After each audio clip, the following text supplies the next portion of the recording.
The first thing we need to do in order to start simplifying this expression is to identify which terms are like terms. Negative 5x squared is the only term in this expression that has an x to the second power in it, so it is not like terms with anything else here. However, we have 6x and negative x. At first sight, these might both seem related to the x squared term, but remember, the power of the term matters. Both of these terms have x to the firsts. Remember, there are little invisible ones written when you just have a variable on its own. X is just equal to x to the first. Anyway, these two terms are like terms. So I'm going to start to rewrite this expression with the like terms next to one another. Remember that the sign of the term, it belongs to the term itself and moves along with it when we rearrange the order. Then the two terms that we haven't written yet are 14 and negative 3. These are just numbers, so they're definitely like terms, and we'll keep them next to one another.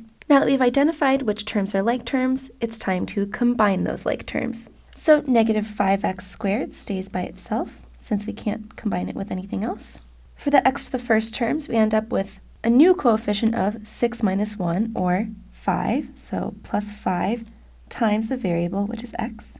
And then all we have left to deal with are the numbers. 14 minus 3 is 11, so we add 11 to the end.